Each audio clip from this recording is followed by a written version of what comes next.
Yeah. Why is he so confused? Let's also update the today command. Edit column today, Wednesday. No, wait, it's not Wednesday. It's Thursday. Okay, there it goes. It looks like it just picked up that I'm online now. I wonder what this shows. So my uptime should be 1 minute. This says a few seconds ago. Whatever. Yeah, so hi. Hi, everybody. Hey, Dr. Dankstorm. Man versus TODO part 5. The goal of today is to shrink the post-stream to-do list as much as possible. This is ps.txt. It's going well. So the starting amount is 1,056 lines. Starting line count. Oh man, I can't type. 1,056.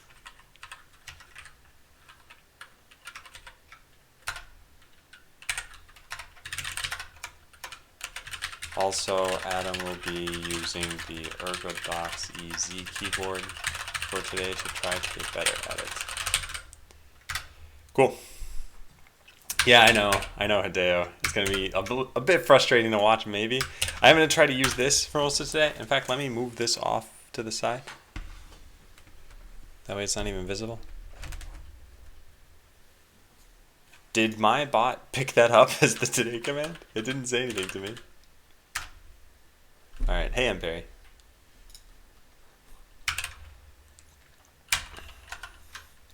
Okay, starting with this. Hey, Pawn. Maybe spend Thursday doing some prioritized and detailed planning. I do think this is a good idea. I don't think I'm going to do it right now. Hey, Echo. And hey, Noob.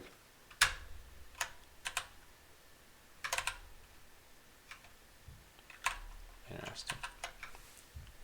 Alright, hardware idea, lasers that are meant to be blind fired. Let's go write this stuff down. See, I feel like I start with a bunch of... Oops, I just want this new tab. I feel like I start with a bunch of momentum, and I can do anything, and then about an hour and a half in, it just grinds to a halt. So that's fine. If we get done with the 100 lines off this to-do list, that's okay. So what I write down? Hardware idea, lasers that are meant to be blind fired. Did I already have these here somewhere? Healing, sundering, viral... No. No, I didn't write this anywhere, huh? I wonder why not. Did I write it as artillery? No. Did I write it as cut ideas? Here are cut hardware.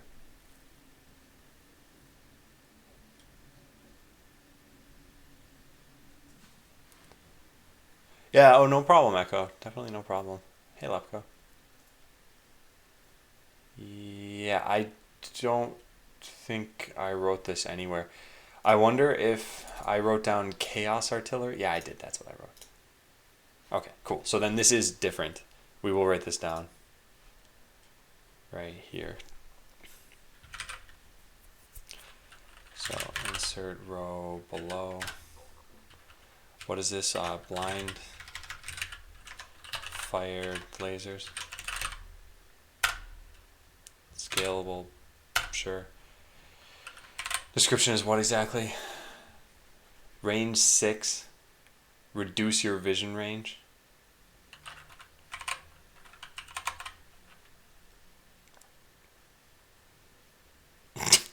Antimatter tape, hey. Okay, lasers with a range of 6, but that decreases your entire vision range by 1. This means they're good at being blind fired or having a helper, having a spotter bot.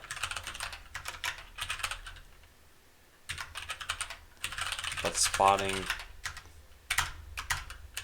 shouldn't be scalable, given that lasers only shoot in cardinal directions.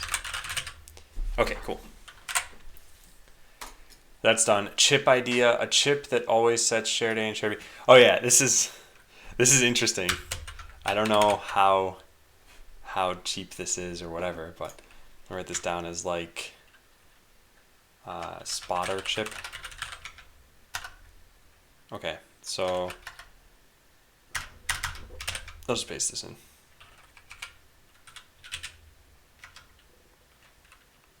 Oops. How do you, apparently pressing home doesn't actually do that. A chip that always sets shared A and shared B to the location of the first enemy bot that exists, even if you can't detect them. This will enable completely different strategies around hunting down enemies. It's possible that we need to lower the life of this chip. It's too powerful a strategy. Or maybe, yeah, or maybe it only sets the coordinates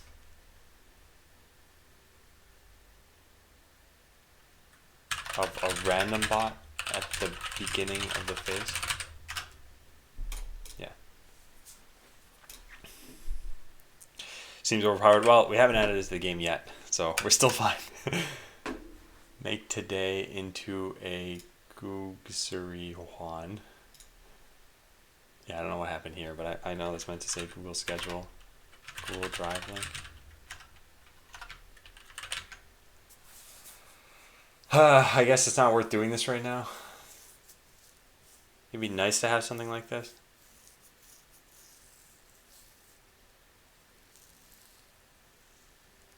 Yeah, I would need to write a system that does this. And that could upload. And I really need to shave. So if I were to do this, I would need to be able to upload HTML somewhere. So it would have to be on bot.land, which is fine. And then I need to be able to link it to my bot, which likely means doing this from BotLab. So is it worth it? I think it's just an idea, so I should probably just file it into ideas and never touch it again. Okay.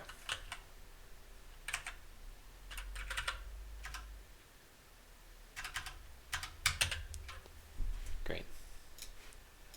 Make a B paste explaining var versus left versus const. Yeah, 6 features. Learn touch typing.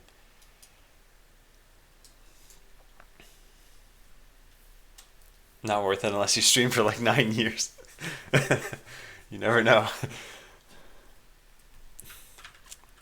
So one of the things that I don't like about my current setup is that I have to keep exporting PDFs and manually, I'll get used to this keyboard, manually upload them all the time. If I used GitHub or Google Drive, then I wouldn't have to worry about this anymore. Isn't that enough? Yeah.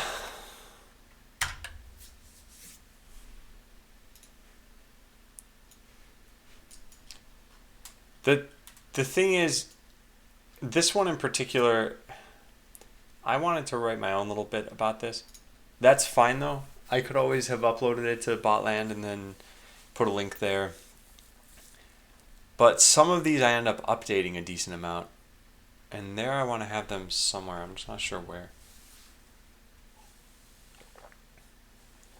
This is for a bunch of generic stuff. So this is basically, I have, yeah. So on GitHub, I have the FAQ for the stream and then the NFAQ for the game essentially.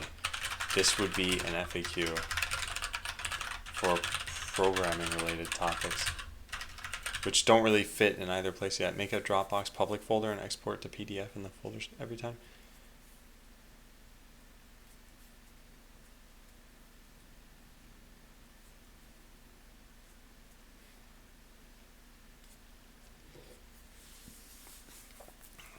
Yeah, it's not bad. I think also just putting this stuff on GitHub is pretty easy. So I think just making a repo on GitHub, because that way, like, one of the easy things is if anyone ever has a question that's not on the FAQ, I don't mind going to this, pressing edit, changing it, hitting save, I'm good. That's pretty fast. So I think if I were to do the same thing, I'd just make a new repo and I say, hey, here's random stream questions that aren't answered by the FAQ or something.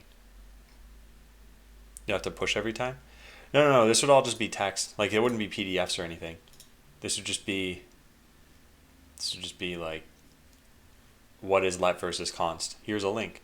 What is, I don't know what, arrow functions.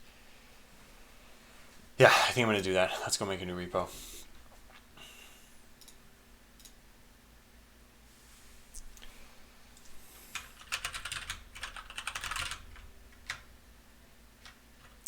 Yeah. I don't know what to call this.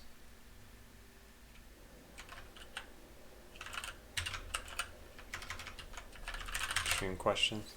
Stream resources? Just stream resources. Hey, EOJ. Okay, so this repository is for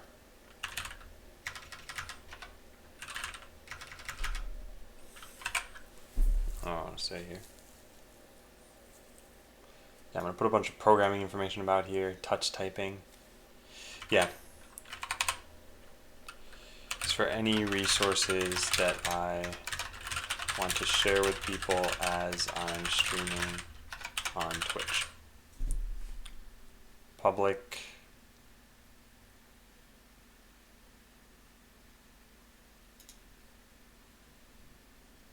Great.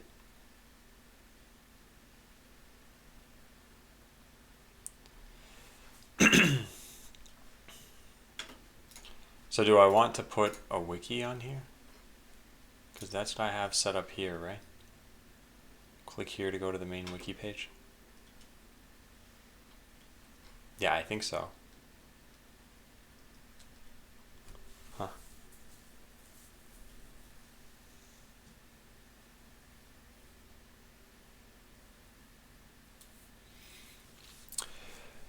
Yeah, Hideo, I see what you're saying. For anything that I've uploaded that was a PDF, there are a couple of things I could do. One is just write something that automatically exports it and pushes it to GitHub. The other thing I could do is just keep those as separate links and link to them from here and not update those as frequently. This solves at least one problem. I guess there were at least two problems. And yeah, this solves one of them. Anyway, let's make a wiki here.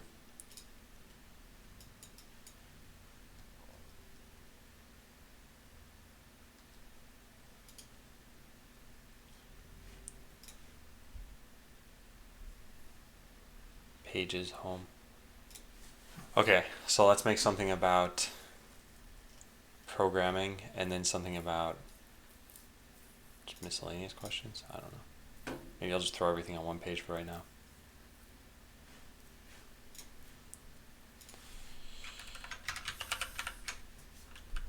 Yeah, let's just do this. Let's copy the same format we had for this.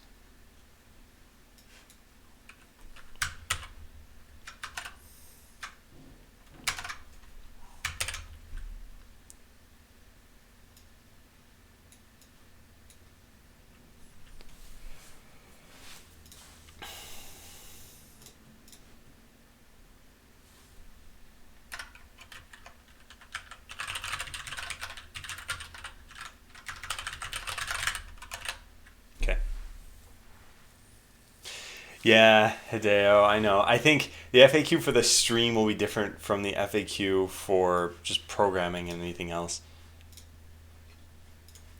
And then where does this go? Yeah, what are you doing on stream? Okay, cool.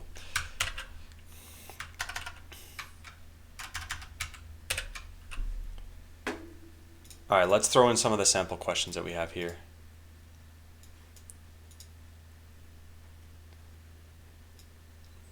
Yeah.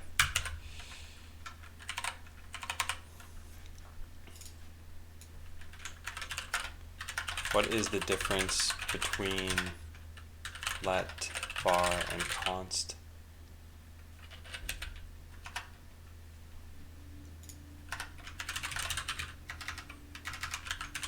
When should I use one over the other?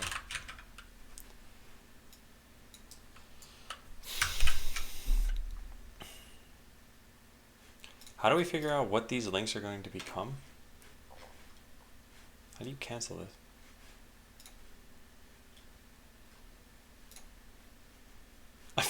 Okay, I don't know. We'll do it this way. Yeah, I guess we could just take it from there. Yeah, okay, cool.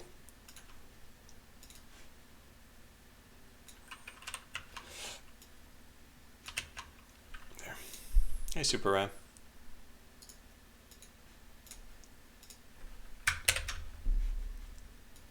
All right, so this is the link that we want.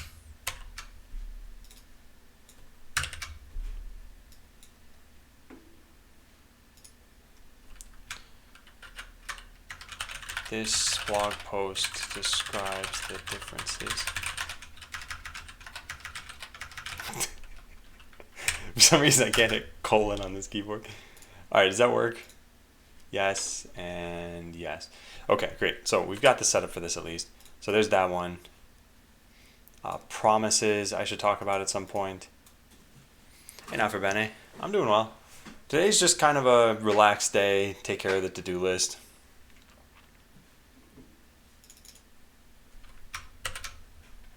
Learn Python. Learn Python I got rid of. I didn't want that command there anymore because I didn't like the resources I had for it. Right, I think that one's gone. Yeah. Learn Node is probably there. So I could put this there.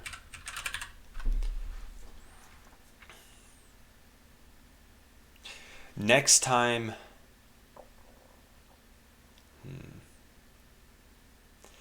Next time someone asks about this stuff, I should probably do this then, as opposed to typing this all out now. So I could just say topics to add to the FAQ.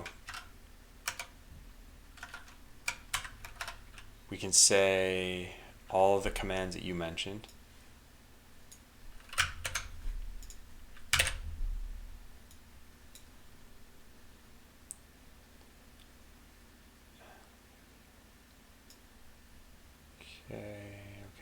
Okay.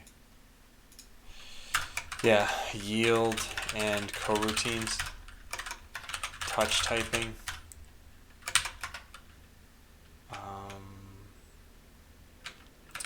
promises in JavaScript.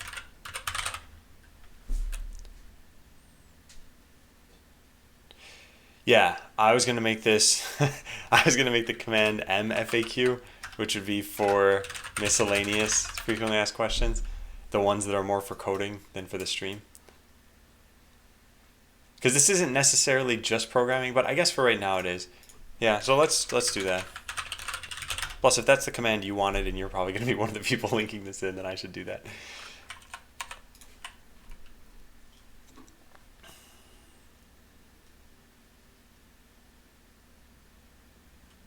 Yeah. So let's just save this page, and then we can link to it. The only thing I want to do first, hey Freaky, is put this here.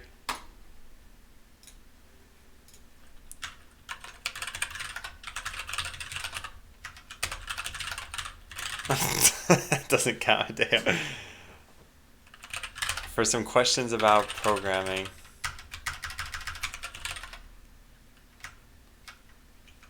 Okay, so there are a lot of programming resources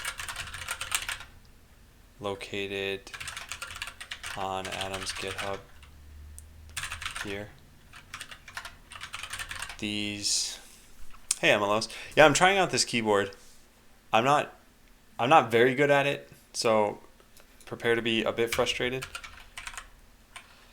I can show you what I did to get, well, actually, do I have an ergodox command? I probably do. Yeah, there it is.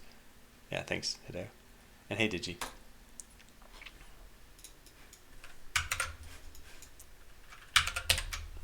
So there are a lot of programming resources located on Adam's GitHub here. These answer common questions received on the stream, like what are JavaScript promises and how do I learn how to touch type? Yeah, I think this is probably fine.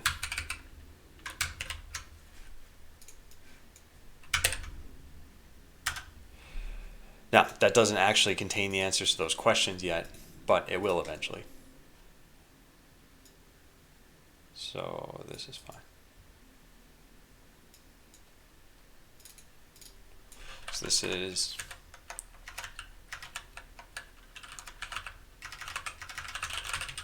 By the way, I know how to type an exclamation point, but one of the things that, so normally I'd hit shift and use my pinky to hit the 1 key. There is another layer. I don't know if you can see this. There's a light right over here that lights up when I press this key. That signifies that I'm in layer 2. So I can basically hit where caps lock is for you guys and then hit Q and it'll type this too. Or I can hit shift 1 and I have 4 shift keys on my keyboard. So I can do this any number of ways.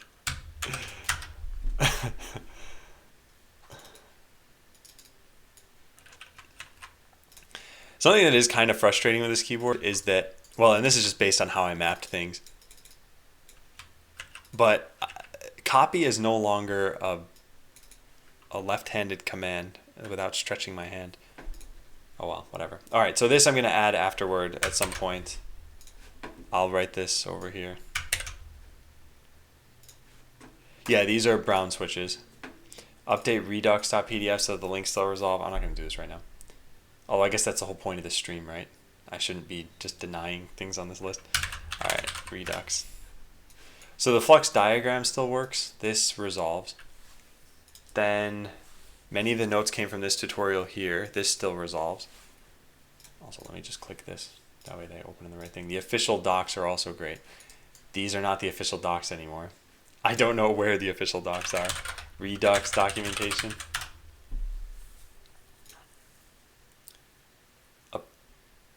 Nope, it's not even this. Redux.js.org. This is what it's changed to. So then this.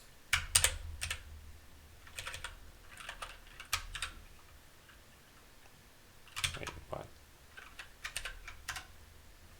Okay, there's an explanation here about why you want Action Creative. Reducing boilerplate. Is that still a thing on here? Reducing boilerplate, yeah. I gotta change all these links.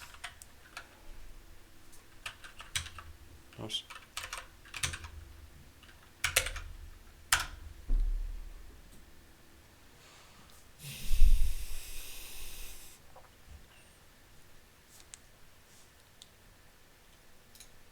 The 3 core principles. Oh man, all this stuff changed.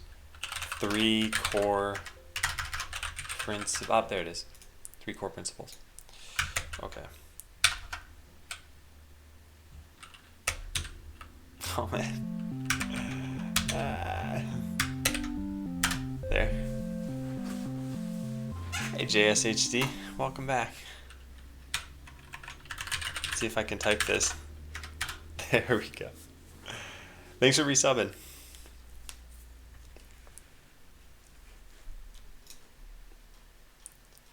What other links do we have here?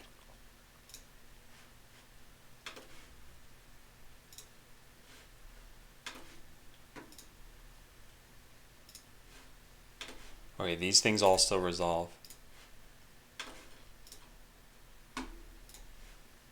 Yep, so far so good. Cool. So we can export this, export PDF, export, just put this on the desktop, sure. Then open up FileZilla.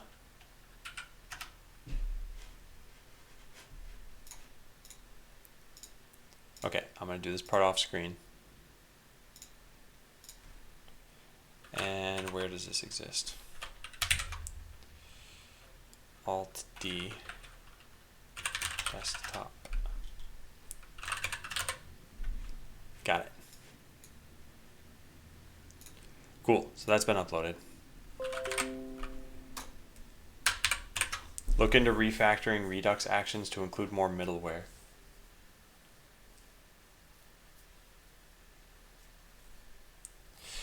This I don't remember the context of. Redux middleware.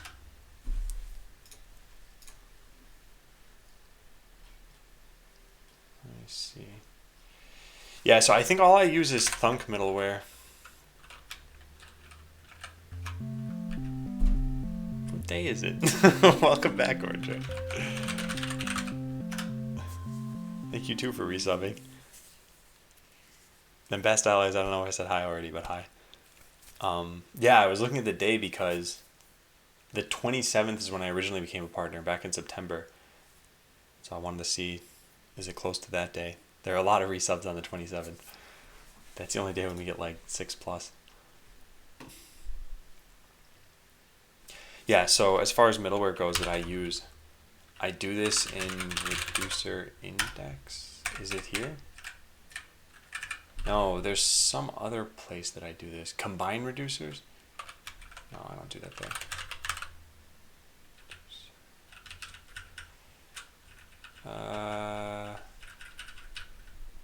Maybe we should search for Thunk. Aha, I found it. Yeah, this is the only middleware that I use right now then. Compose enhancers, apply middleware Thunk. So I should read through this briefly. Can you close this thing on the side? Yes. Okay, and then I will make this take up just this much of the screen. Yeah, thanks, Adeo. You've seen middleware in action in async examples. Let's take a look.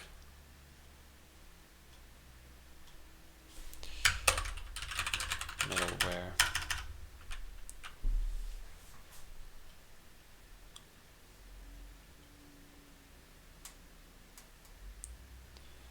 An action creator can return a function instead of an object. This way the action creator becomes a thunk.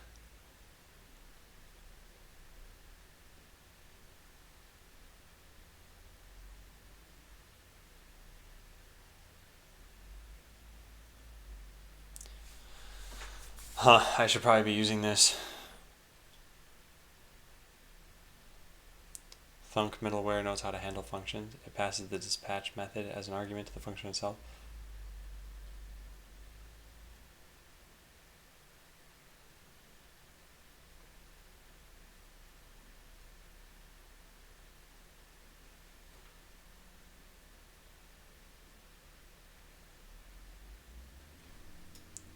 Return a value that is passed on as a return value of the dispatch method.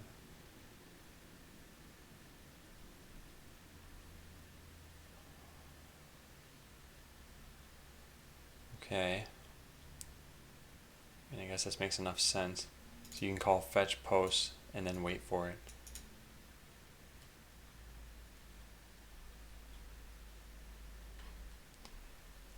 I am using Thunk already, so I can do that.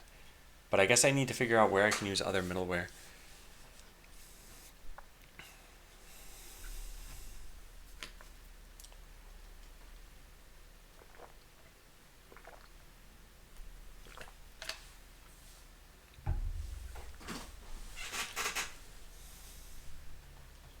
Dispatch promises instead of function.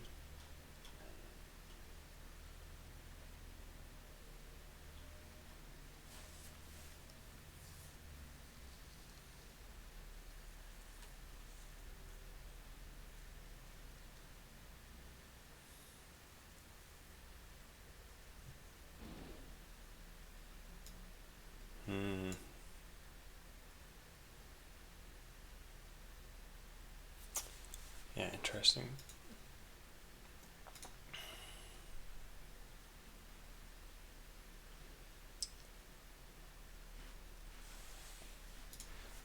So I wonder how I would do this here. Having account server, game server, middleware. Remove some of these props. Because I don't know what these props even referred to. This is probably from several months ago at this point. Huh. Nice, man. Yeah, Energodox.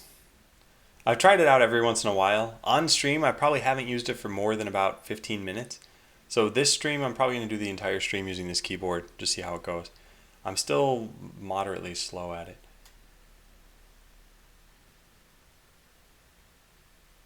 Yeah, I don't know what I can do about this note for right now. And I wonder, should I try to use the promise middleware at some point? Why are there two of these?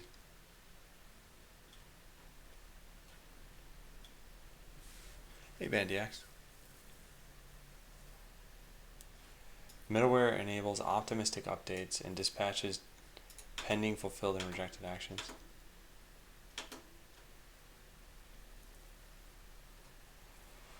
All right, examples. Let's take a look. The examples are just in here. Let's take a look at the simple one.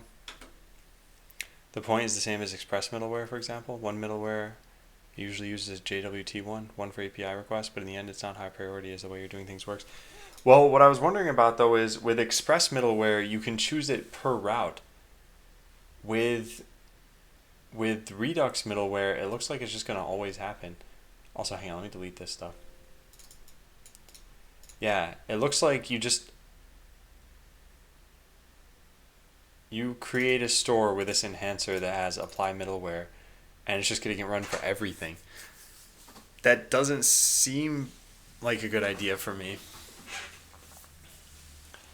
But maybe I'm misunderstanding this, or maybe you can apply it to a particular reducer. Actually, yeah, I guess you can. Well, there's create store at least, but there might be a way. Let me just look this up. Redux apply middleware to specific reducer.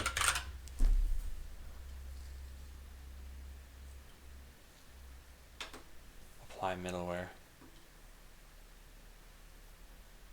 No, it wraps stores dispatch, so it's not on a particular reducer.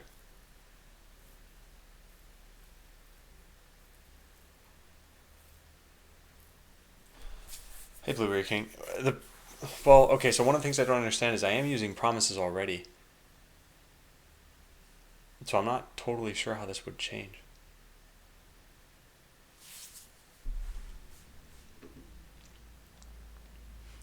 Let me take a look at how I'm doing things right now. If I go to action...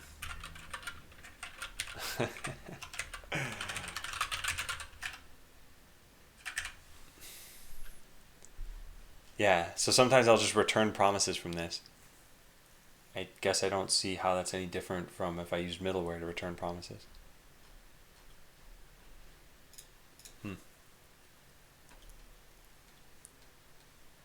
Yeah, I must be missing something. Oh, I see. Okay, here it's the action itself that returns a promise. Yeah, well, this is actually a function that returns a promise. I don't think this is necessary. Okay, yeah, let's just remove this from the to-do list. Okay, what about this one?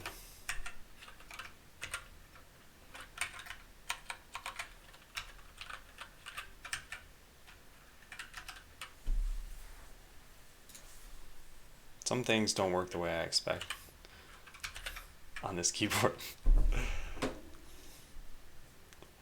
DevTools now has native Node.js debugging.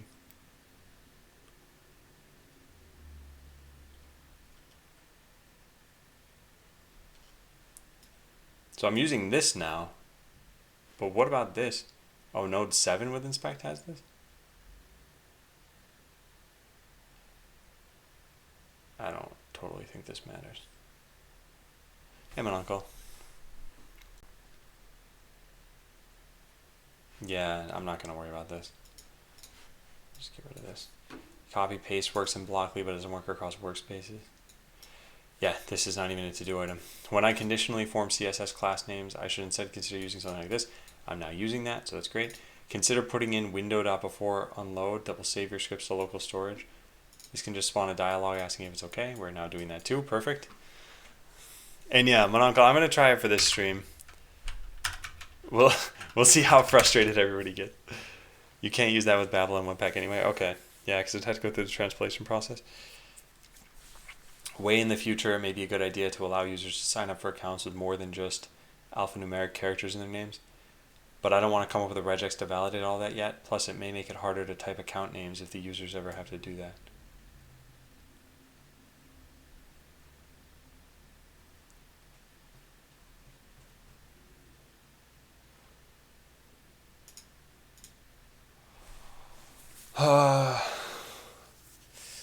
Man, this is part of the question here is, let's say you had a user that had a special character in their name, maybe a Unicode character, and you don't know how to type that. How do you add that user as a friend on your list? So I think we're just going to allow alphanumeric characters for now. But yeah, if I ever did want to change this is the node I'd use to do it. Let's take just one quick look at this. This just...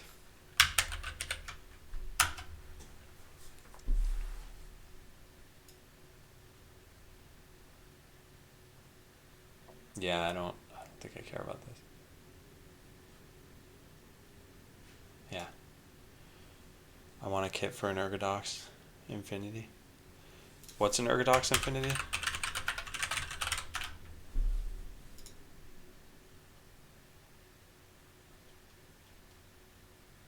How is this different from the EZ? It looks exactly the same, other than the case. But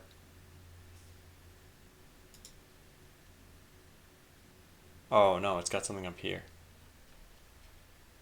Huh. Hey, Ski Dog. Yeah, I don't think I care about this particular thing then. So switch AWS region back to Oregon. I don't even know what region I'm in right now.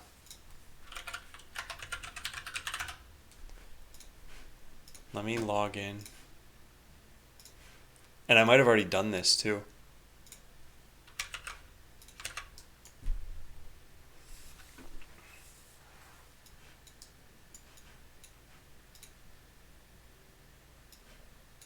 Yeah, it's already on Oregon. I don't know what this is about. The Easy's pre-built and Infinity has LED screen. What does the LCD screen show? Excuse me.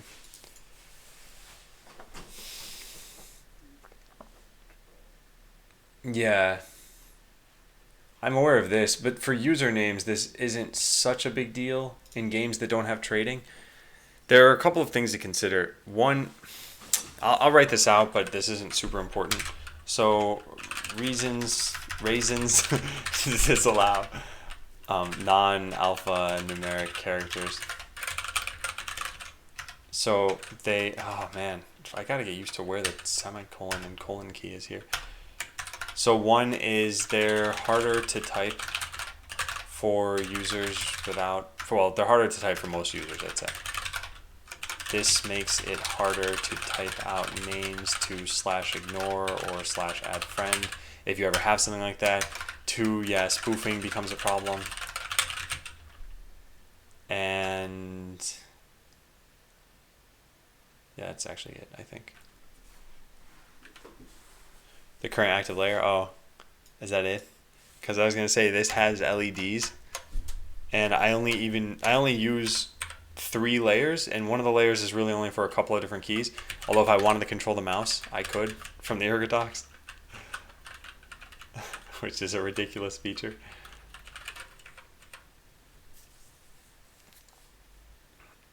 Oh, these aren't Cherry MX? Okay, I didn't even realize.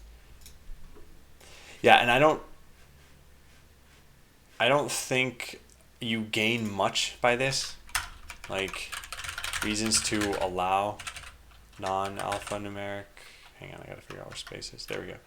Characters. Would be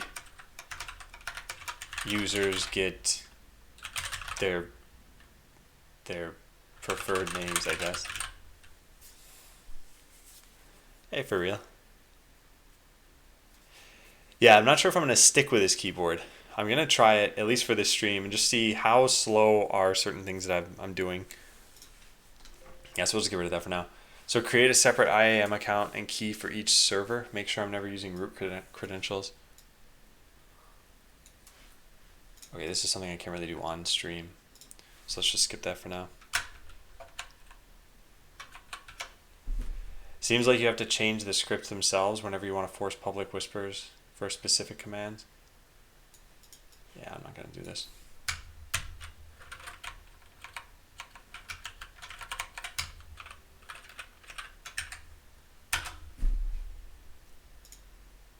I keep doing that, but I made it there anyway. It's possible to allow whispered commands to the bot. I have on whisper mode right now in mins. Viewers, it's possible to change it.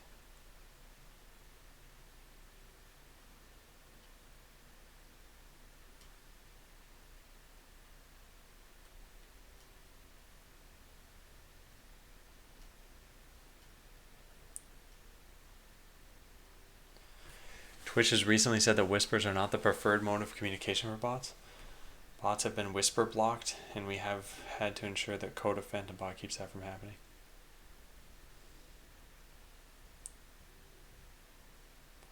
Okay, fine. Hey, Chris.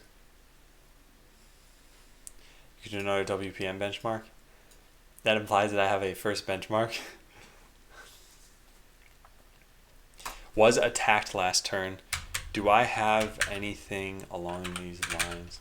So to do original, and then no, task. And we go to user defined code, and then search for shields. Make sure you filter. No, I don't care about that. Don't care about that. Don't care about that. Expose life or shield as a percent. Wait a sec, what? I need an API for was attacked last turn.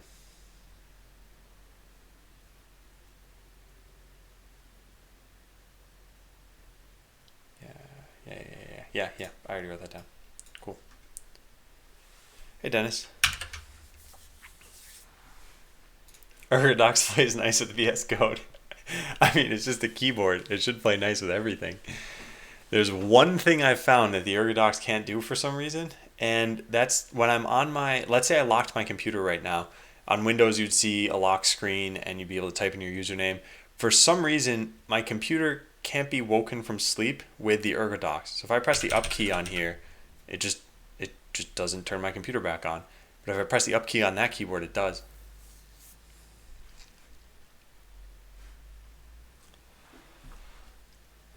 Okay, when you change your password, it should disable all previous sessions. We can do this by comparing the creation time of your last token with the last password reset time and consider it invalid. Perhaps save token ID into each token and persist that to the database.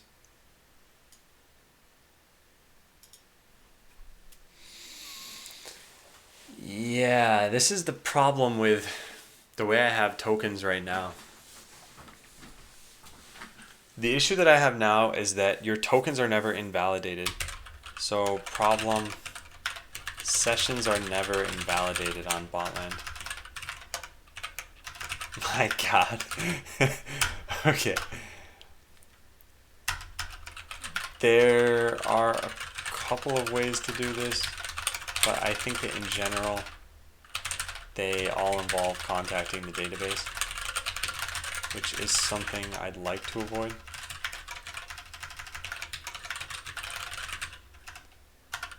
I could have a caching layer that keeps players' tokens in memory and then invalidate that cache whenever they get a new token. Hey, Dyslexia Frederick. Maybe an energy option? Yeah, it could be that.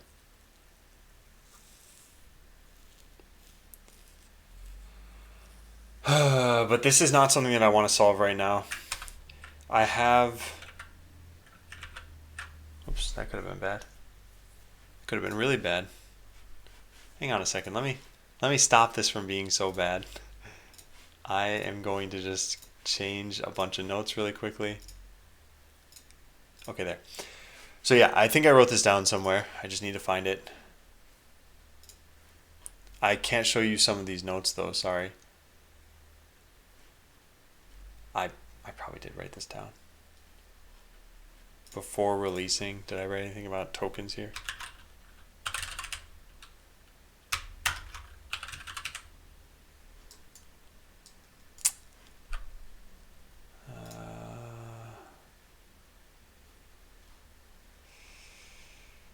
Man, it'd be nice if I could just show you this.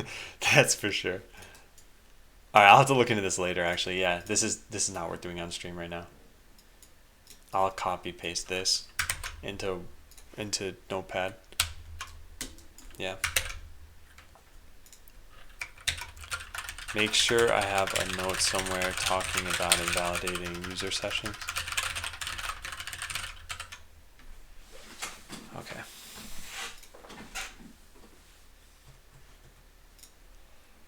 Okay, what's this?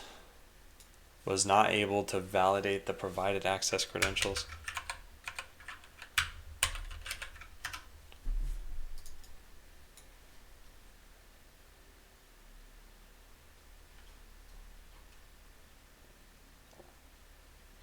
Yeah, this stuff.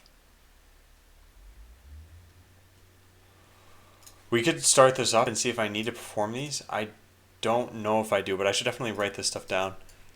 Let me go find my AWS notes. Do I have anything on time drift here? Apparently not.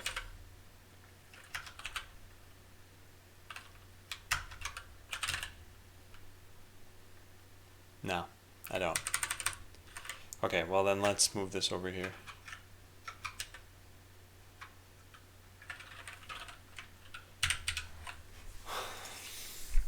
Yeah, Ski Dog, it takes some getting used to. I'm still not great at it yet.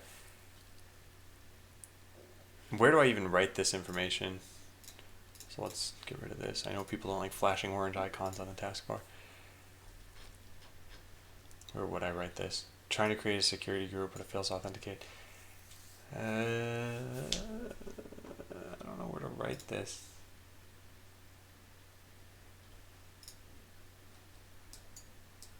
I guess I'll just make a troubleshooting note.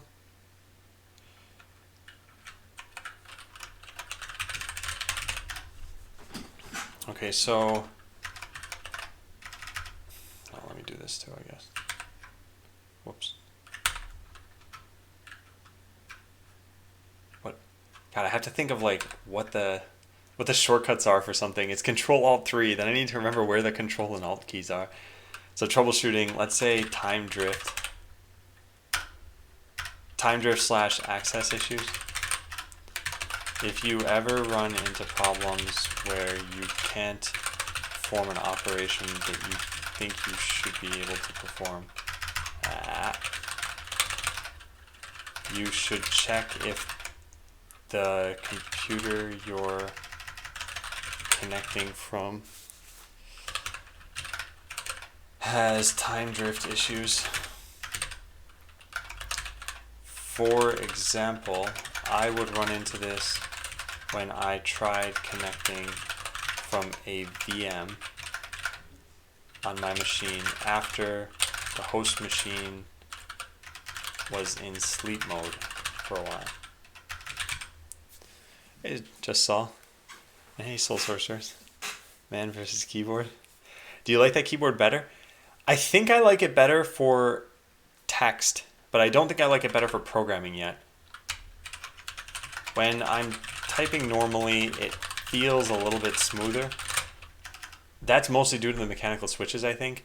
But then I try programming and I'm like, function foo, where's the parenthesis, bar baz, then I type the other parenthesis and then I curly brace. And like I can kind of do it now, but it's a little bit, it's not natural yet. I have to really think about things, and I don't have to think about it with my other keyboard.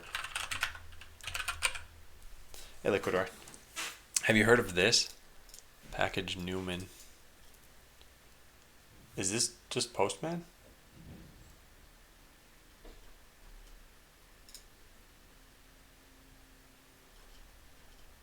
I haven't heard of a package for this, but I do already use Postman if you're talking about that. In fact, it's already open on, you can see this icon right down here. Nice Liquidor. I'm doing well. Yeah, so Mononcle, for your information, there is a UI for this, which is Postman. There's the API, which is apparently Newman. And there was some other application that was like this.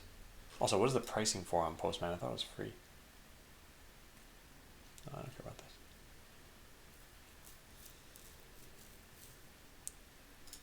Yeah, I see. So, should I ever need this? Okay, well, thanks for telling me, Mononcle. Yeah, I don't really use the collections in tests. But they've done a pretty good job of that whole app. Yeah, so let's write this down. There's a Stack Overflow post on how to correct this here.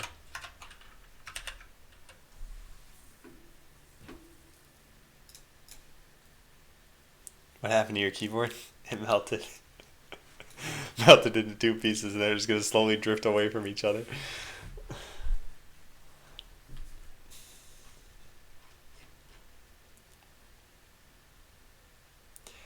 Yeah, I think we're just going to leave this at that. There we go. This is the problem I was having, is set event XY. Look at this issue.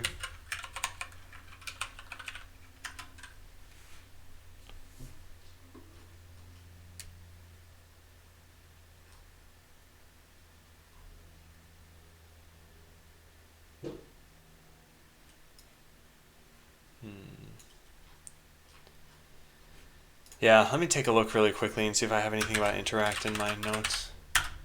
Hey, I do.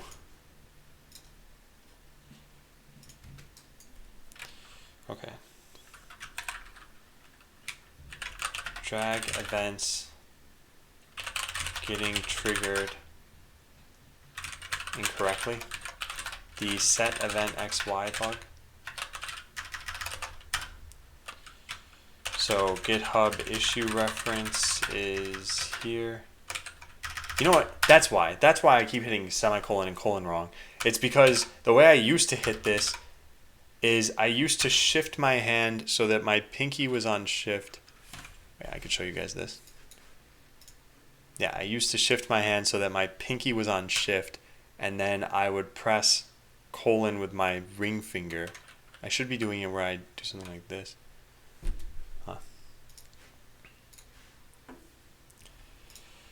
So GitHub issue reference is here.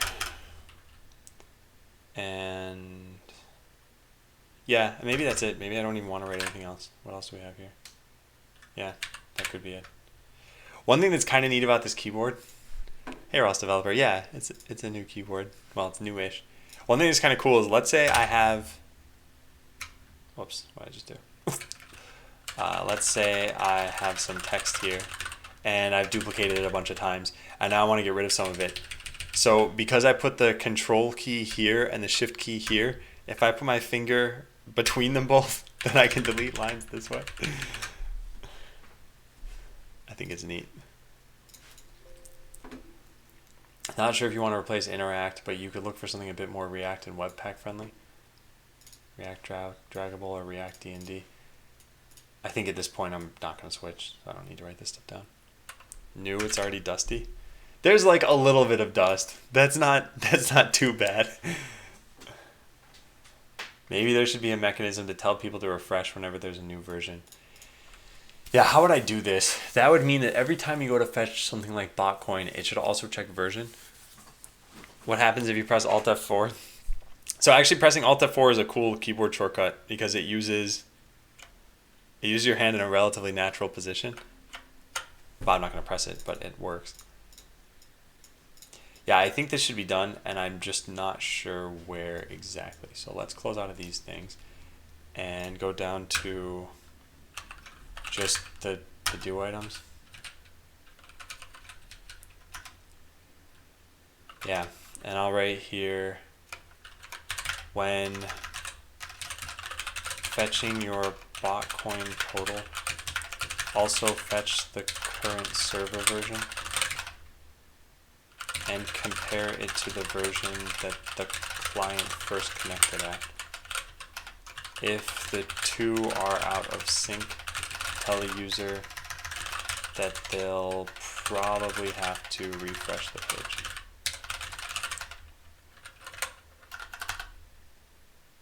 Cool.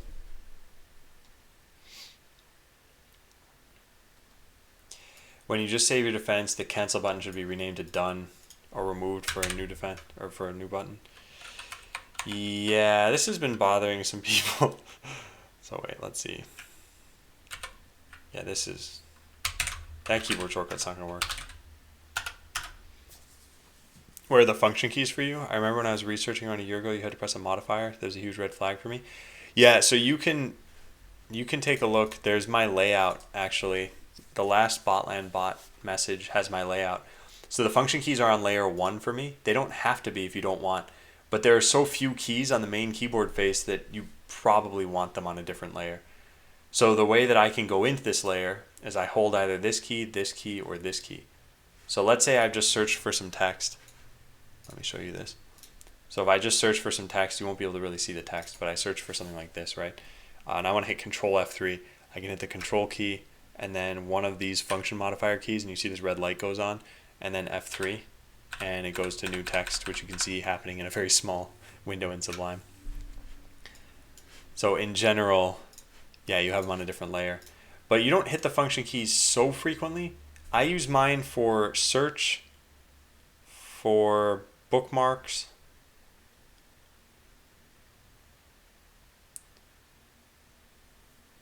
and actually that's about it. Really, F3 and F4 I think I use the most. Oh, and F2 to rename a file, sure, but that's not frequent. And F5 to reload, I think I actually use Control R for that. So something that's kind of nice too, EJ, is that all of the programming keys are on this extra layer. So you end up, yes, the downside is that in order to hit the keys that are naturally on most keyboards, you have to press a layer. The upside is that then that also can change all of these keys. So you can sort of gain an extra 15 keys. I mean, not exactly, but kind of.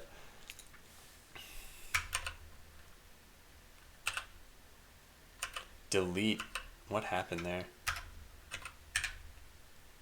Oh man. I don't know how that turned into delete, but whatever. Okay, when you save, the cancel should be renamed to done. Yeah, I wanted to take a look at this. So let's go to Botland. If you hit cancel right now, I guess you'd expect it to, I guess it would mean that you have changes. So whenever you're done here, it should just change the text on that button. Yeah, I think this is fine. We should do this. Does it have ripples on the F and J key? So those are called homing keys. And does it have them on this particular keyboard? Not really, but I don't know if you can see this. If I angle it like this, you might be able to tell. No, not really. You still can't tell. This key, which is F, this is slightly higher than the other keys. It's a little bit bigger. I guess it kind of stands out, but it's hard to show you. But yeah, so that stands out a little bit more. That's the only way I can tell without looking that my hands are on the right keys. A lot of keyboards will put a little nub or something on them. Granted, I don't have printed keycaps. This keyboard is a gift. I would probably prefer the printed keycaps. I could buy stickers or something. Yeah, so I want to do this. I don't know where I want to do this, but let's just add this to the roadmap somewhere.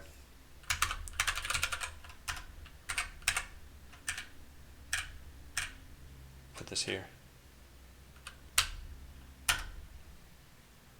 Man, it's so difficult to like think about what keyboard shortcuts I want to use here.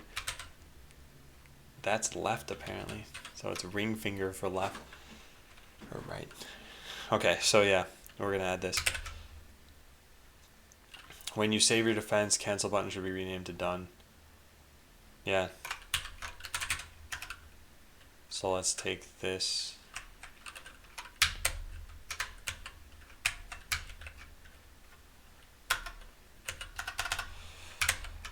too much thinking to get all the same muscle memory that I had before. Is the J button similar? Yeah, it is.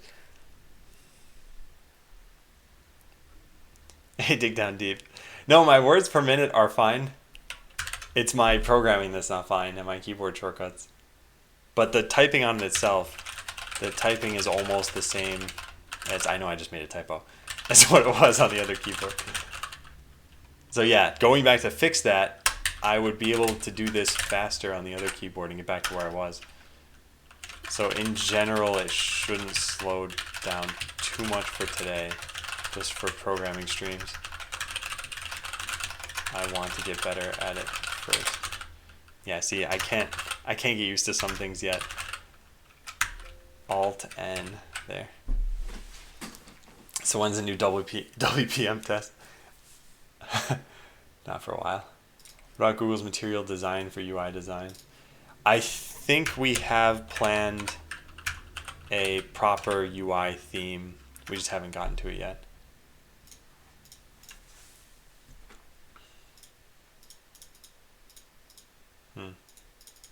Does look pretty cool though.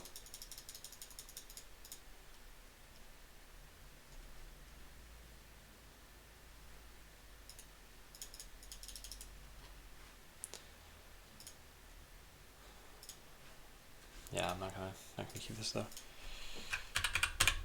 Consider closing the settings top in the Blockly editor whenever I press outside the settings window. Settings where you can change to if else. Oh, I think I know what this is about. This is about, yeah, and I don't even know if I have total control over this. This is about something like this. You have an if, and you customize it to be if else, and there's another else if, and now you click over here and it doesn't close it. Yeah, I think that's a little bit frustrating.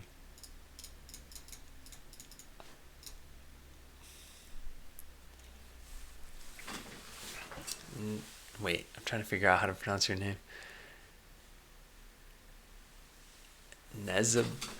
No, I don't. There are like 4 consonants in a row there. I'll say Neza. But yeah, let me know how to pronounce your name. What am I programming? Actually, today is called Man vs. TODO. In general, I'm making a game called Botland, and that's what you see loaded up here. Normally, it would be online, so if you want to actually play the game, you'll have to wait till tomorrow. But there's a video that Endorn just linked in, sharing what the game is all about. And what I'm doing today is just getting through some of my to-do lists that I generate as I code the game.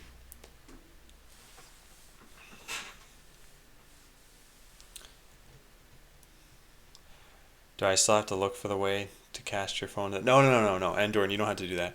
I was just sharing why I didn't think it was a great solution for me right now. Like, I have a Wi-Fi dongle. I don't want to use that and an Ethernet connection just so that I can have Connect work. I think what I would have to do, if I did want that, which I'm not sure if I do, is to get a USB hub. Yeah, this is something that I think is so low priority that I'm not probably going to do. Plus, I don't know when you ever customize these blocks to do this. Like, yes, this is one of them, but you don't ever have to do that. Are there any other instances of this? I didn't make any blocks like that. The closest I have is a check mark. I don't even see any other ones. No, I don't think there's an issue. Oh, here's one. What does this gear do? Input name. Okay.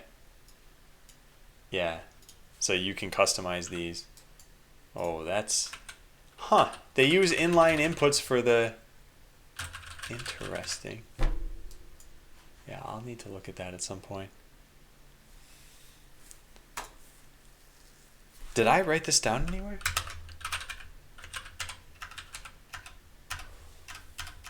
I might have, but it would take a very, very long time for me to find this, I bet. Oh, yeah.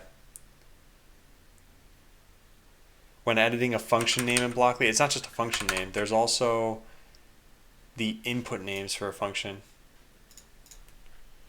Yeah, so, or the param names to a function, which happens from the gear menu. Yeah, there we go. Hey, Tiska. Actually, it hasn't been asked a zillion times yet, although the other keyboard I use is unusual enough where people ask about that too. I've only been using the keyboard that you saw before this one for today, really. So the other one that I use also gets that question a lot. But yeah, it's an Ergodox Easy. And welcome to the stream, Tiska. Hey, Pickle. Excuse me. I was going to say Piskel. Got your name in Tiska's jumbled. Consider changing melee so it doesn't grant charge at all. Charge was helpful back when bots roamed around the arena all the time. Now they're relatively static. Yeah, so here's what I'm thinking. We have all of the hardware ideas for Botland here. And right now we have exactly one kind of melee in the game. And it's just regular melee. And it has charge. So what if... Oh, and then almost all the other ones will do something with charge. So Vampiric, there was Shield, I believe. Yeah, here. There's anti-mine. What is this?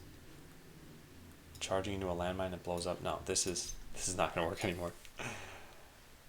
So yeah, there were a few of these that had some benefit to charge. So here's how this could change. Melee, and I need to get used to that. So currently has charge, which is an ability on a cooldown that will close a 2-tile gap and use melee during the same turn. Then some of the planned melees were Vampiric melee, which is when charging, heal some life. And there was Shield melee, which is when charging, use a small shield on yourself. So the question is, what if we removed charge from regular melee?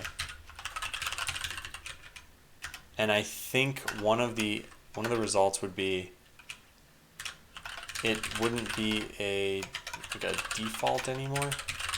So it wouldn't make a lot of sense for Vampiric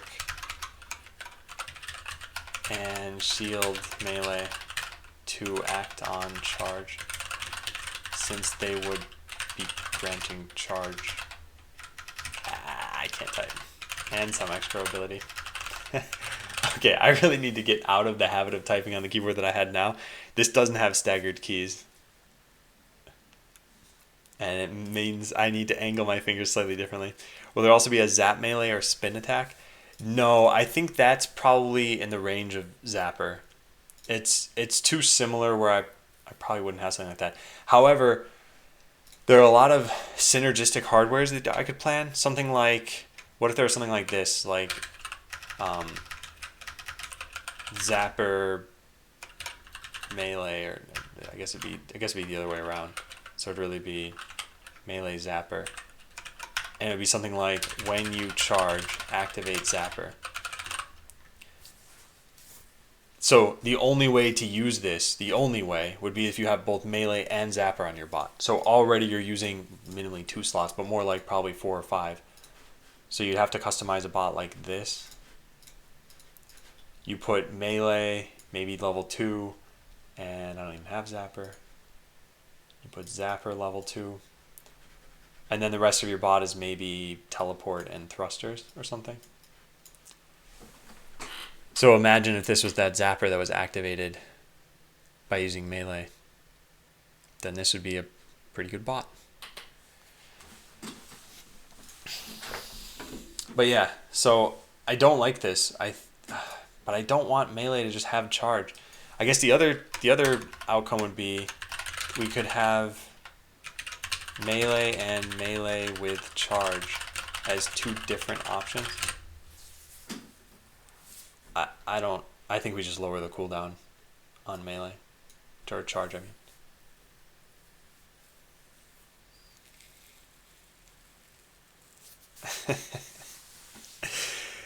Enduring that kind of bot would be terrible. What did you want? Melee. I don't even have the money to do this. Melee, artillery, landmines. Zapper. Thrusters, cloaking. Regen. What is this like? So they lay landmines. They shoot artillery.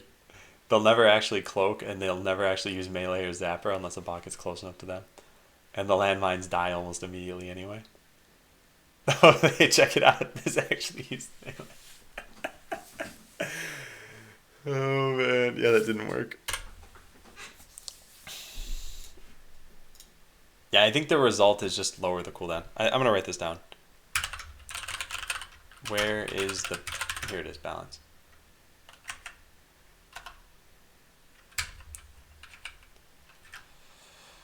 Oh man, I gotta admit, this is pretty tough when you're used to just typing things you want to type. Also, I don't know what's going on here. I'm apparently hitting the wrong key. That's what's going on. Okay, well then we need to not save this file.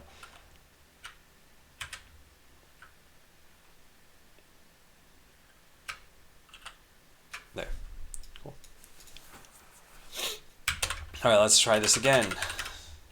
So, press up, enter. Got it. Nice. Yeah, so lower the... Or no, not lower. Increase cooldown on charge for base melee. I think it used to make sense to have charge in the original design of Botland on a relatively low cooldown because you would roam around the arena more frequently than you do now. Now, bots are relatively static, so I think having variants on melee that give you more mobility could be interesting options. Yeah. So we can get rid of this. Table of contents added a wiki, by the way. I suggest you get this little tool to generate table of contents. Yeah, I want to write this down somewhere. I don't know where to write this. I don't think I have any... Where is this? I don't have like GitHub on here or something. No. Coding. No, I never wrote anything about GitHub.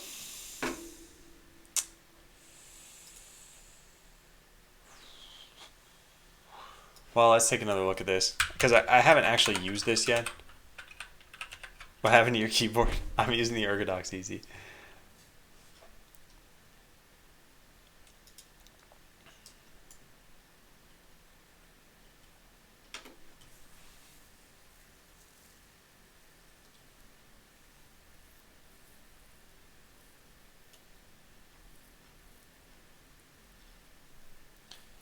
This does sound pretty easy.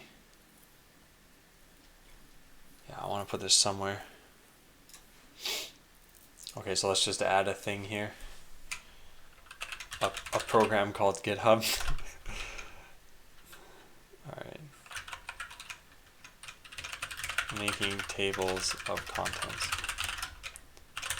There's a tool that can do this here. Cool. Consider asking users which replays they want saved. I've changed this entirely. Now all of the replays you get are the last ones chronologically. Yeah, this used to be different, but I don't think I'm gonna change this. Doesn't have to be GitHub related. So I'll write that down. Note, this technically works for any markdown, not just on GitHub.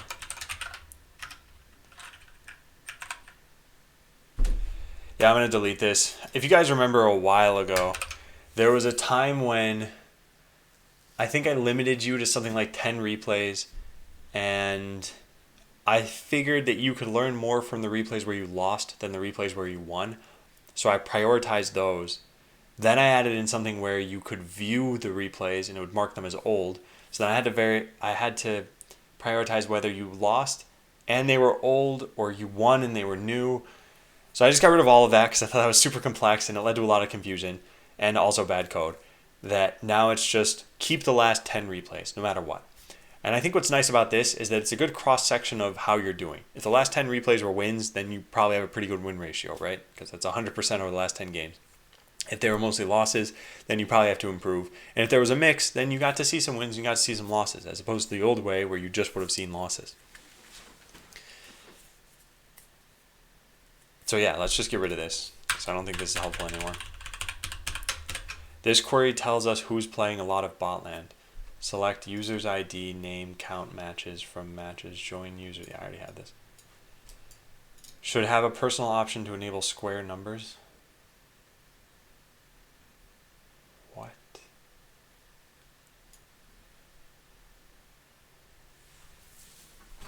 I have no idea what this means. 1-10 at the top and left side. Oh, tiles. Oh, man. I think I know what he's talking about. Yeah. Oh, man. Yeah. All right. Got it. So I understand. Yeah. Coordinates on the arena grid. Do I have this written somewhere? Tile, number, grid, options. Show grid over the entire arena. I guess another option would be show tile numbers in the arena.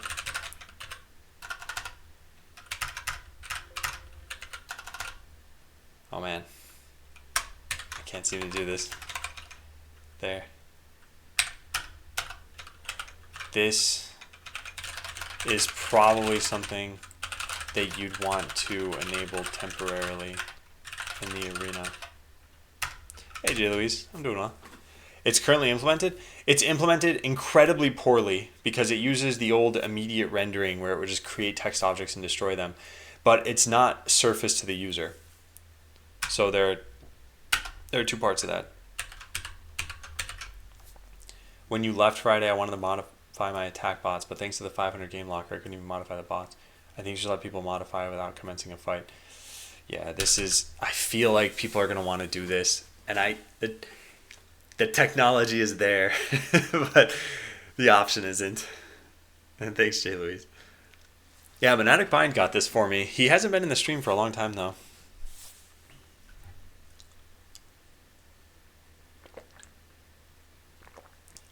Yeah, I have a feeling more and more that people are going to want to do this.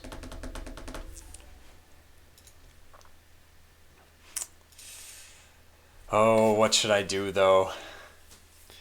Okay, so let's close out of this, first of all.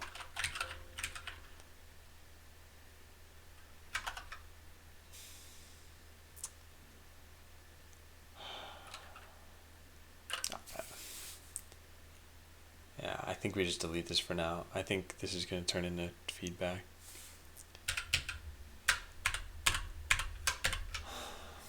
This is another way to display an HTML element center.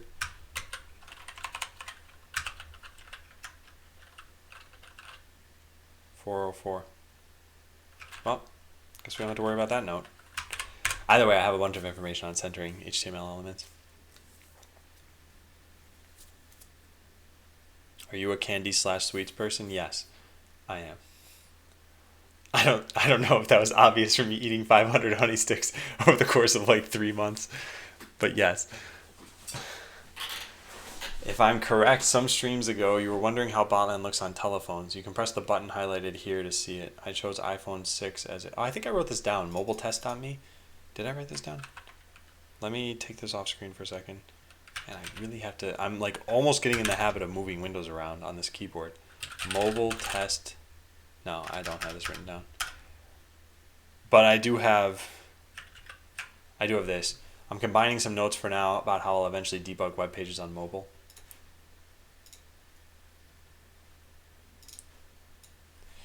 Okay, let's try this.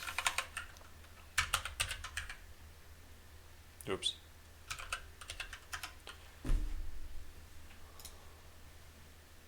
Oh yeah, this I know about. Yeah. Would you like some British sweet sent over? No, did you? That's very nice of you, but no, I'm trying to limit the amount of real life things people can get me. This keyboard was given to me because I know this person in real life already, Monadic Bind is a friend of mine in Washington. But yeah, I've already said no to a couple of things in the past, so I think I should continue to say no to this stuff. But I am curious what the sweets would be. That you can link me pictures or something.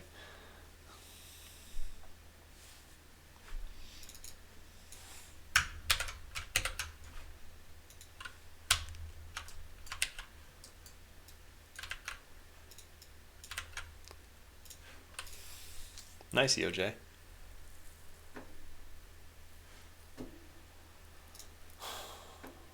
Okay, so we want to write this stuff down.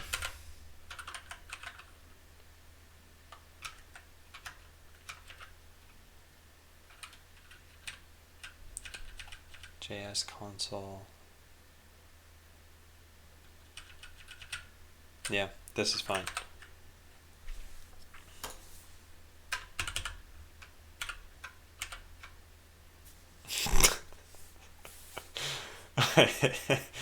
Hideo.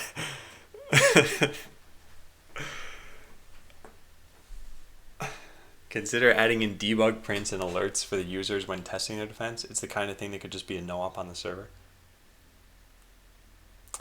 Yeah, I think this is really, really helpful. I want to do this.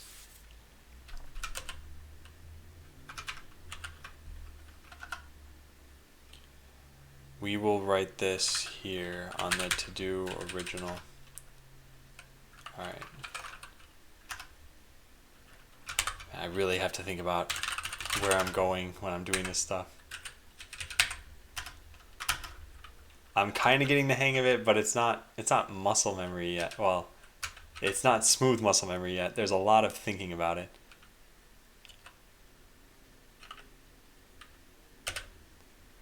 Oh, I know what I was pressing that whole time. Okay, I'll show you something in a second that you'll get a kick out of.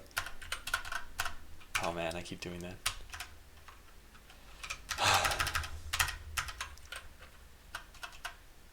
Yeah, and I keep doing that, so I need to delete that and that.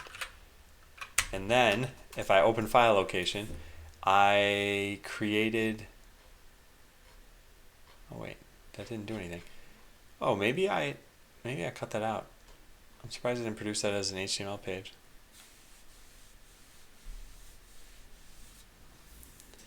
Jelly Babies Flakes Pear Drops.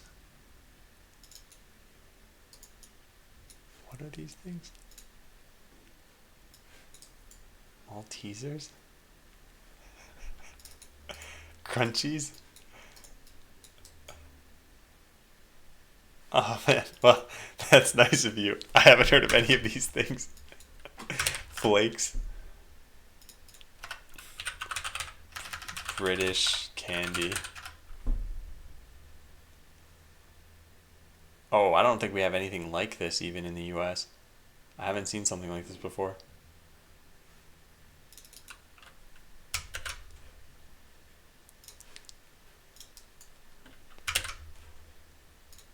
Wait, what were the other ones? Jelly babies? I probably shouldn't search for that. But pear drops. Oh, neat. Well, thanks for the thought, Digi. That is very nice of you. Tribal Wars is one of the most successful games on the net yet. You should try it. It has an economy, but the attack defense part is the one that counts. It's JavaScript and PHP, and the circular world is the most interesting part of it, just for stealing ideas. Tribal Wars. Did I write this down already? I am probably not going to try this. Yeah, I'm probably not going to try this. I should probably make sure it's on my market research page, but even then I don't really care that much.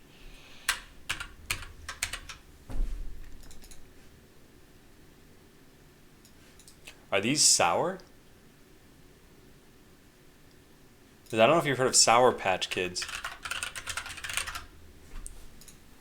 They're coated in something sour, but then they themselves are like sweet gummy things. They're pretty good. Hey, BuzzForce. To get object, rest, spread versus array, you need this. Okay, so this is impossible right now in Botland. I'm guessing. There's soft, no sour at all. Got it. Okay, let's try this out. Because Hideo's trying to prove that I got something against him or something. We're going to put this in just some file, health component even. And I'm going to just put this here. We'll say const x equals anything, right? Foo 1. And then const y equals bar 2. Oh man, I cannot type on this thing. Comma dot foo. Yeah. And this is not going to work. Well, for one, I don't even use it. But unexpected token is what's printing out. And I'm guessing that's the unexpected token for the dot that we have there. Yeah, it is.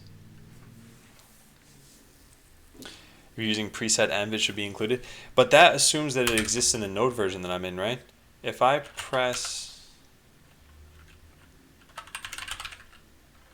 Where is my backslash key? There it is. Oh man.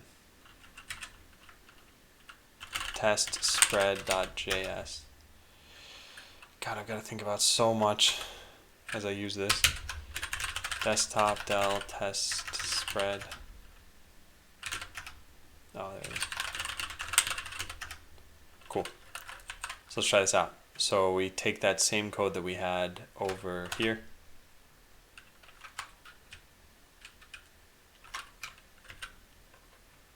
Almost, guys. Just got to think about every single thing that I'm doing here.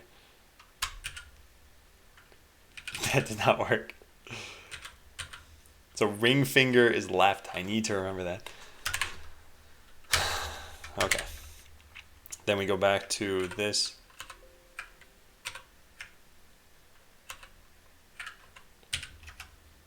Yeah, it doesn't work even in my node version though, Lepco.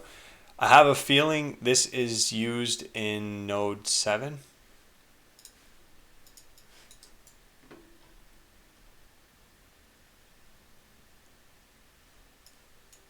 Six 6.19.0. Okay, you win this one.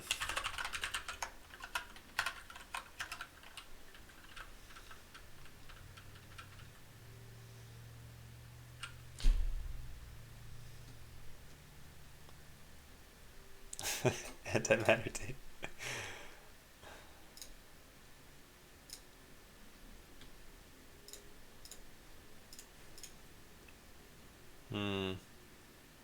Okay, so we gotta go figure out where I'm using this. Client package JSON. There was... No, it's not here. It's... Man, where is it? It's in some package JSON, probably this one. Preset env. So wait, what is this?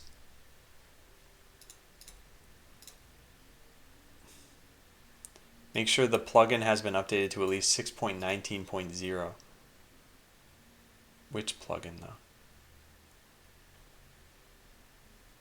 Because I don't even have the plugin right now. So I think I just need to install this.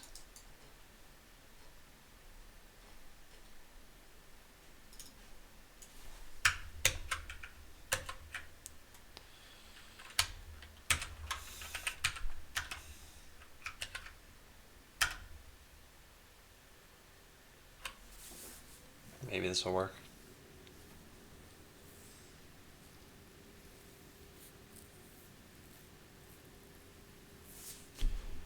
And then what?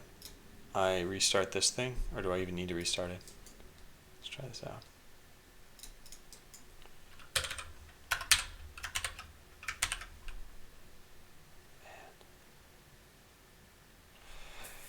You know, I find myself wanting to use control with my thumb. I wonder if that's a good idea.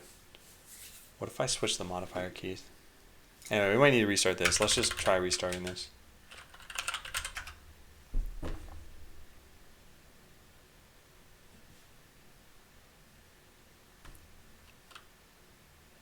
Control.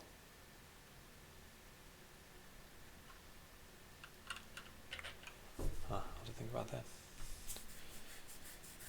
Hey, Herr Director. I am in Washington State in the US. And nice. What are you watching on? A phone, a tablet? Do you put your computer out in your garden? Okay, I don't know what plugin I was talking about here, Lepko and Hideo. This didn't work. I have this. I think I need to use this plugin now. Otherwise, preset env, unless this is somehow version 6.19. And further inspection, rest spread is not included, so you need to install it manually. Yeah, and then I need to say that I want to use it manually. Yeah, okay. Cool, so we do that in Webpack, right? I don't remember where I set this up.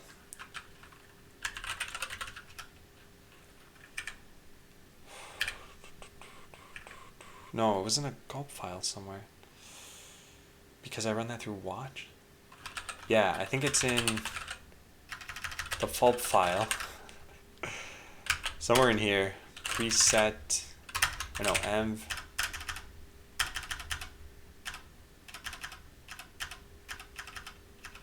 Why is it not in here? It's not in here. I don't remember where I did this. I need to find that preset env.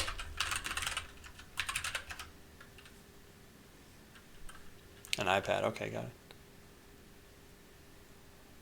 Huh, it's because I typed present.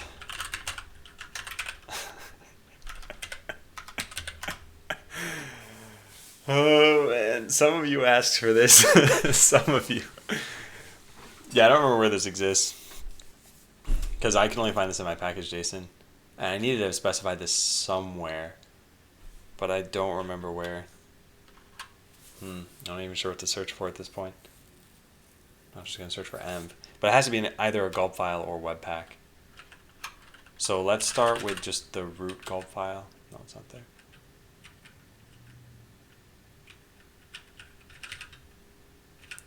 No, it had to be this. And we have a watch in here.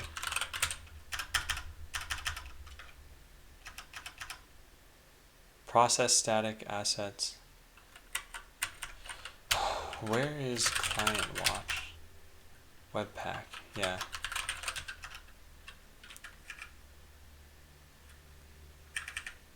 I don't know where this is. I think this is for, no, for the client. No, it's not working for the client either. Yeah, I have no idea. Huh. You maybe use the shorthand, which is env. That's possible, yeah. Because the only thing I could think is that, or it might be in an RC file.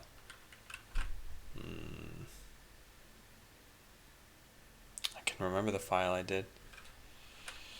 There's one other thing I could do here, which is just this. Just search through the log and find out where I made this change. Because it wasn't that long ago, right? We just search for gulp.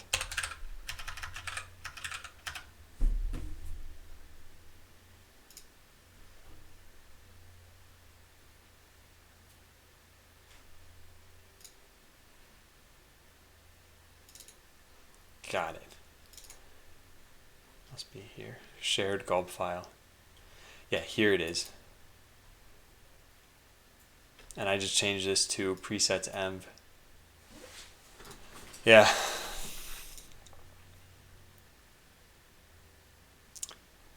Got it. So it is in the shared gulp file, and it wasn't named a special way. So shared gulp file.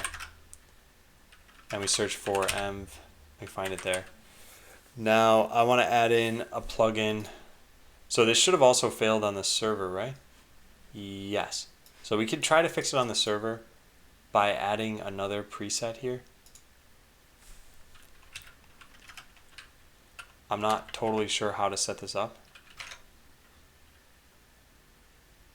You add a plugin to the plugins array? Oh. I see. Which is what I used to have, right? Got it. We'll just copy paste this and then modify that. Yep, so what's the name of the plugin? It is this one, Transform Object Rest Spread.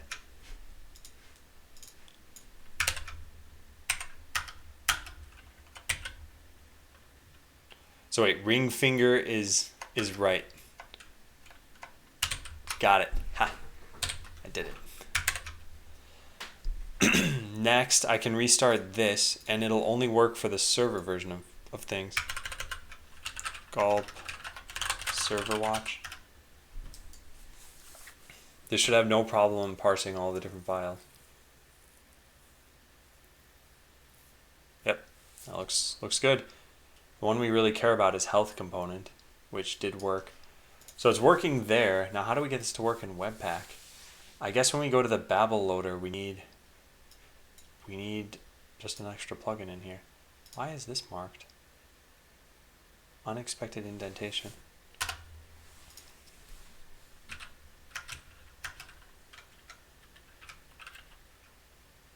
So it should be as simple as this.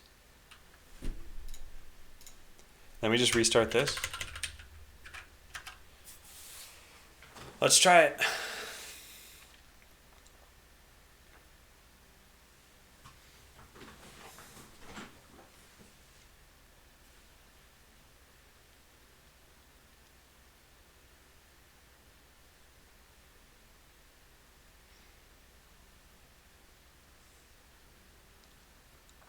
Hey, it worked. Nice. Cool. So if we wanted to, not that I want to, we could get rid of object.assign. But I like object.assign. Either way, this is now done.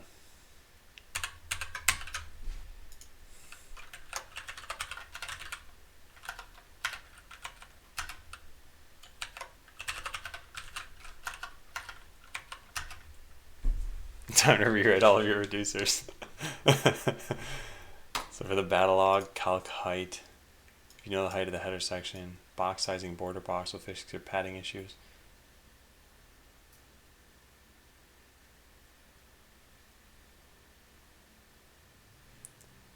I'm gonna leave this here for right now.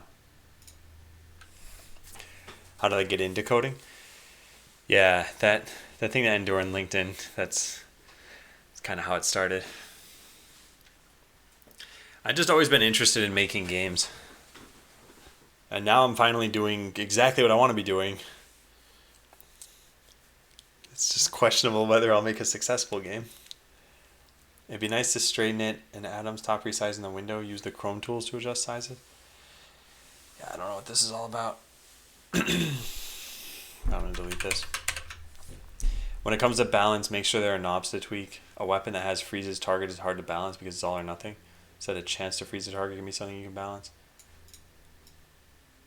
Yeah, I'll do this. I'll do this after the stream. I think we are done with things to do after the stream, so I'll try not to add any more things to that list. Problem in botland, if the attackers have a much higher win ratio than defenders, then attackers will have higher skill ratings, which means they'll drop very easily if they ever lose. My goal in designing botland was to make it such that an attacker could be any defender. Yeah, I think I need to write this in knowledge somewhere. I'm not sure where. It's really a game design thing. Do I have anything in here on the matchmaker? I have this.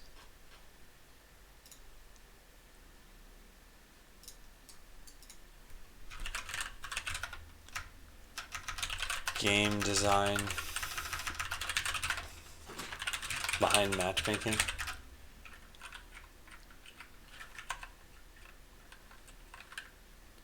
Regarding the DevTools note incoming. I don't think you can do that anymore.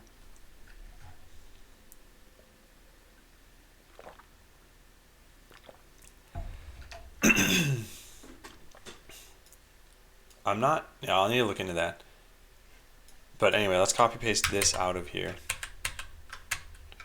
Go back to this and paste this in and then format it.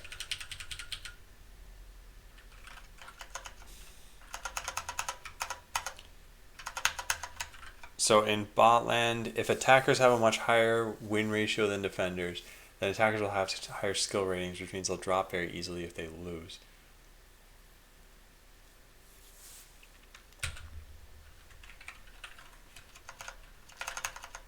My goal in designing botland was to make it such that an attacker could beat any defender if they put enough effort and strategy into the game. However, matchmaking needs to be balanced such that not matchmaking. The game needs to be balanced such that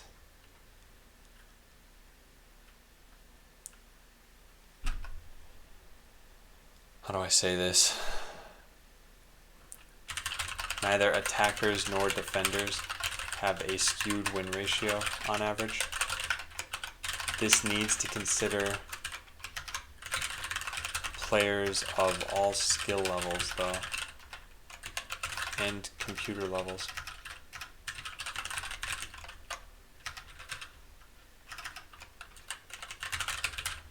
Essentially, I'm saying here that if there is a win ratio skew in the game, then it's not the matchmaker's fault. Well, it's not the matchmaker's responsibility. Man, to address this. There. They removed the possibility to have the extension disabled in prod for whatever reason? No? Okay, cool.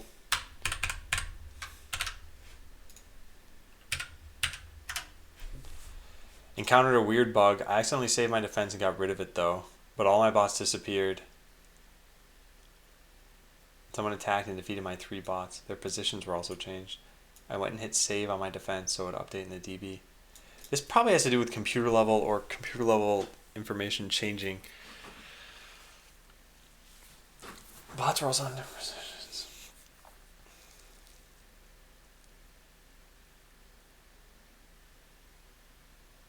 Yeah, I'm going to delete this for now. If this shows up again, this will definitely be an interesting problem.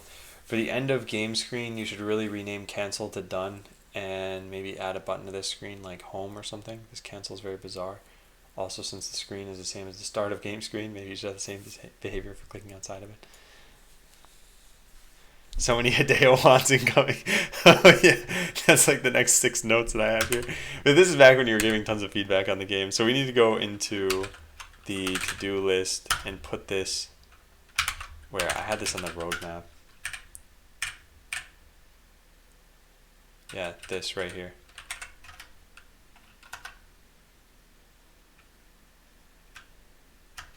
Why is this so difficult for me to think about? Why is it taking that long?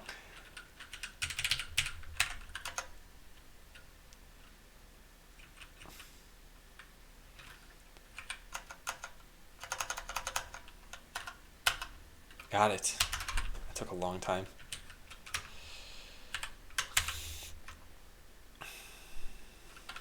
TODO.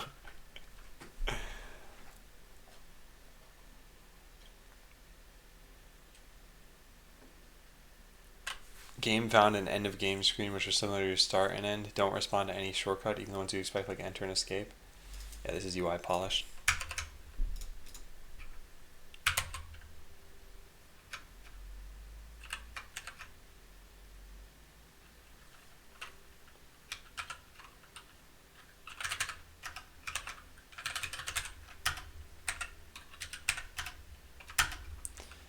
Okay, I'm getting a little bit better at this. I do keep accidentally hitting Control B instead of Control V.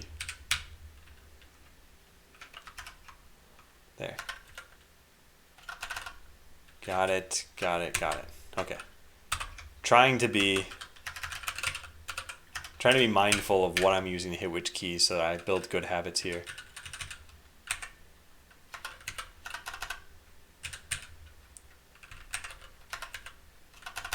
There. But I realize it's taking me way longer to do things. Don't know if you got that feedback, but like the big attack in the start of game screen, it'd be nice to have new game in the end of game screen so we avoid one click when we want to play again. That is a good suggestion.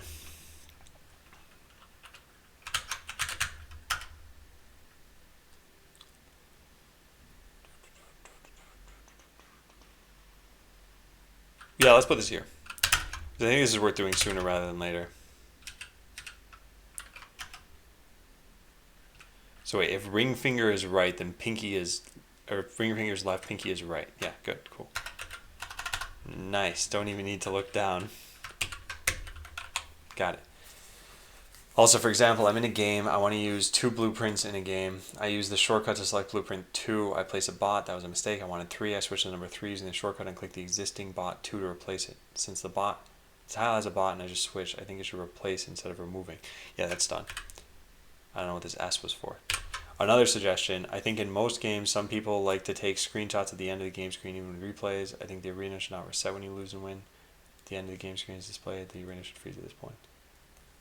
Yeah, well, now we have replays, but there's no way to go into them, but this will be eventually fixed, so I'm going to delete this. On the UX matter, it could be pretty nice to duplicate the 1, 2, 3, 4 to 4 by default as a sign. Yeah, this is interesting. The problem is that WASD is used for navigating around the arena. So if I go to the arena, so Q and E are for zooming right now. WASD are for scrolling, and if you hold shift you go faster. So I can control the speed here too. So these are already used for navigation. And then having the number keys I think is so close to WASD that it's fine. So if you have a bunch of different blueprints, hitting 1, 2, 3, 4 is pretty easy while you're able to scroll the arena too. So the combination lets you do all of this. So I could say, okay, I want bots 1 here, I want 2 down here, and I'm scrolling with the keyboard, and then I zoom in and I'm like, yeah, I want bot number 3 there. So now I zoom out, I take a look, okay, there's group 1, there's group 2, there's group 3, and now I want to test. Whoops, I accidentally hit save. So yeah, I think eventually having all those things for you, that'll be fine, but this, delete. This may help you in the future with Flex. It's a bit late, I know.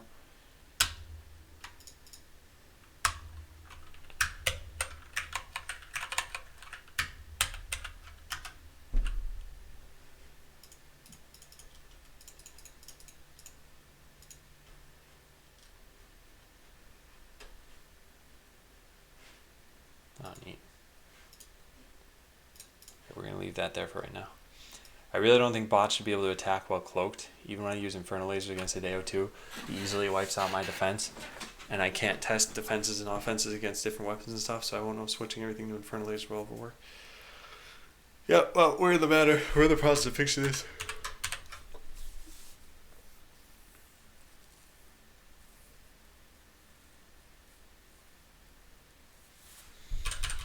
Yeah, this has been fixed. Maybe the inspector blueprint rows shouldn't use the same rows as in when you click on edit. You could remove the height attribute so it doesn't take unneeded space.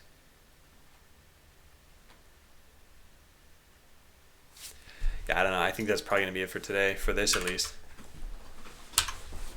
So we are down to 897 lines. And what do we start at? We started at 1,056.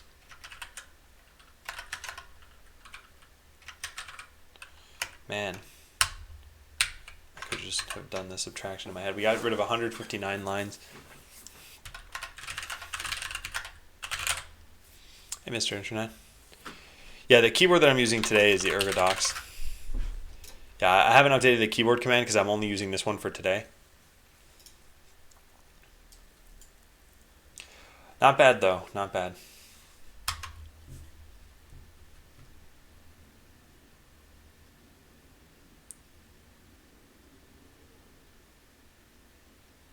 Yeah, not bad.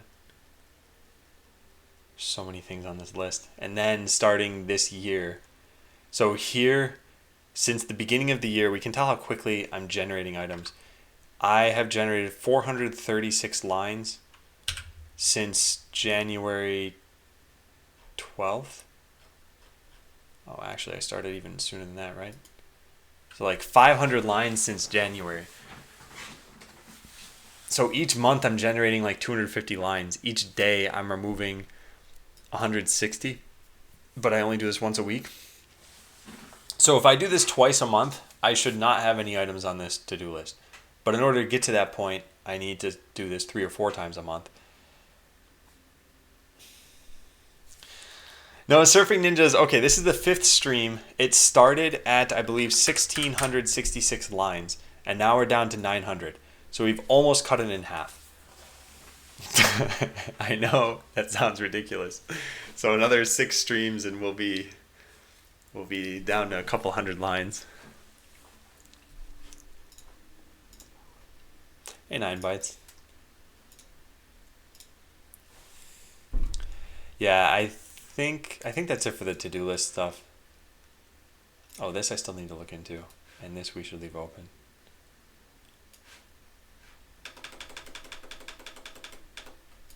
There. All right. Yeah, I think that's it. I know it was only a 2-hour stream. I told you guys it would be shorter than normal.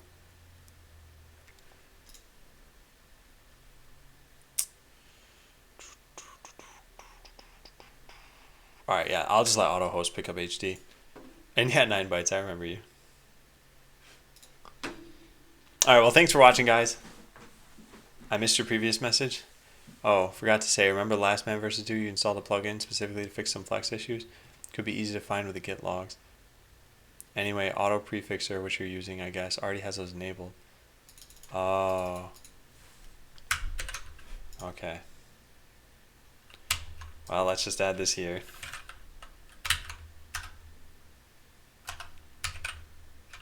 God, no build system. It's gonna constantly haunt me. Well, thanks a lot, Hideo. At least we're not in the quadruple digits anymore. But yeah, thanks for watching, guys. I will see you tomorrow. Tomorrow will be a normal development stream. I will be fixing bugs. It'll be 8 hours. So yeah, see you then. Thanks for watching.